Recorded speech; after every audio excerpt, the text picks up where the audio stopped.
What's up, everyone? Kilosaurus Rex here, and it is November. I hate November, and that is for personal reasons that you don't get to know. To take my mind off of the crippling anxiety that is the month of November, I decided I'd give you all an update on my creature costume. And if you haven't watched my creature costume video, go check it out right now, and don't come back until you've watched it all the way. I'm really proud of it. It's really fucking good. The reason I'm giving you an update on my creature costume is because the haunted house was so much fun, and I really want to do it again next year. But the creature costume didn't really last all that long. I mean, it's still in pretty good condition. It's still in great condition. It is working phenomenally. There are just a couple flaws that I would have to fix within the next 300 days.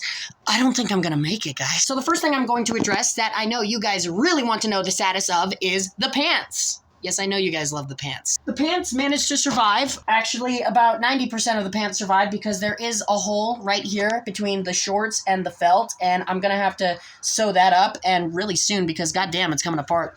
Next up after that is the sweatshirt. The sweatshirt is 100% intact. Even the strap that I sewed onto the back of the sweatshirt is still intact. The only main issue about the sweatshirt is that it smells like blood and mucus, but it's a character trait, so fuck off. Next up is the arms for the creature, and you guys have no idea how much stress these things caused me over the haunt season. For starters, the bolts on the wrist kept coming off, and I had to find a way to fix that, and my way of fixing that was super gluing the nuts onto the bolts, and that worked pretty well, but the bolts kept wiggling around and trying to undo my work, so I had to glue the bolts onto the creature's arms so that they would never move again, and it worked. Not really. The wrist on this arm, actually, both of the wrists for the creature are broken, and yeah, I'm gonna have to, those bolts completely came out of the hole inside there, so I'm gonna have to find a new way to put those back on.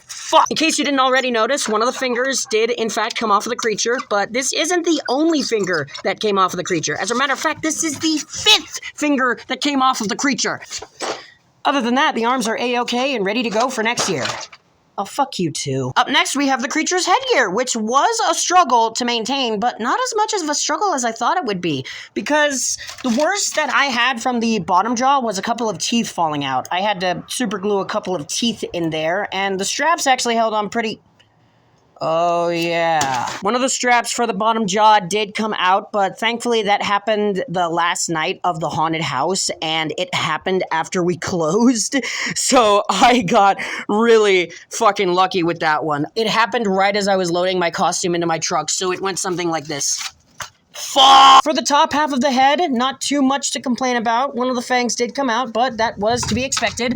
Although, there was one night where I had a full-on panic attack while wearing this thing, because this little head strap here, that came off.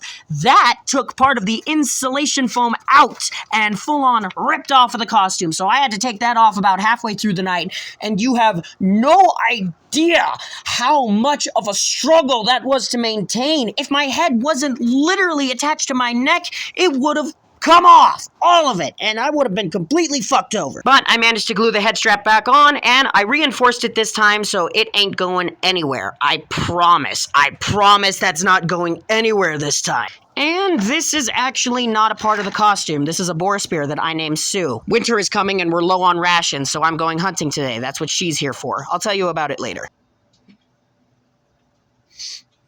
Yeah, I had a great time. I caught a zebra. Anyways, the last part is the stilts for the creature. The stilts, being the strongest part of the costume, actually held together for the entire month. Note how I said the stilts held together. The stilts are fine. The shoes, well, more specifically, the shoe, not so much. You see that little wiggle there? You see that little toe wiggle? That shouldn't be doing that. So, once again, the bottom of the shoe has been completely torn out by the screws. I have to either re-screw the shoe onto there, or I will have to find an alternative to fasten the shoe on there. At this point, I might as well just drill my foot into the stilt and then have this be a part of my daily life, because fuck all. But honestly, the end result could have been a lot worse. I am still super proud of how the creature turned out, and I loved every second of being in this costume, and I loved every second of being a part of the haunted house. This was only my second year at the haunted house, but I still love it, and I love everyone there like family. Yeah, I have a hat on now. Things change. Get used to it. Like I said, I love working at the haunted house. The people I work with are a family at heart. We love for and care each other, and I will always love them. I will always care for them. They are my family for now and forever. Thank you guys if any of you are watching, and thank everyone for watching this video. I hope you guys enjoy November because I won't. Bye!